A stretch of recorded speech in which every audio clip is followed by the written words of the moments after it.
ગાંધીનગર તાલુકાના રાંધેજા ગામમાં હોળી પ્રગટાવવામાં આવી, જેમાં રાંધેજા ગામના સમસ્ત ભાઈ બહેનો જોડાયા અને જય રણછોડ માખણ ચોરના ગુણગાન ગાયા, સાથે મા વેરાઈ માતાજીનું પણ ગુણગાન ગાયા.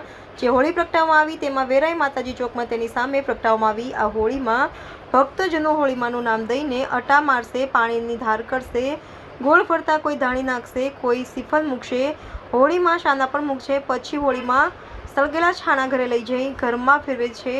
ઘરમાં પશુપાલન રાખતા હોય તો તેની ઉપર પણ ફેરવે છે, પછી પાછું હોળીમાં મૂકી આવે છે.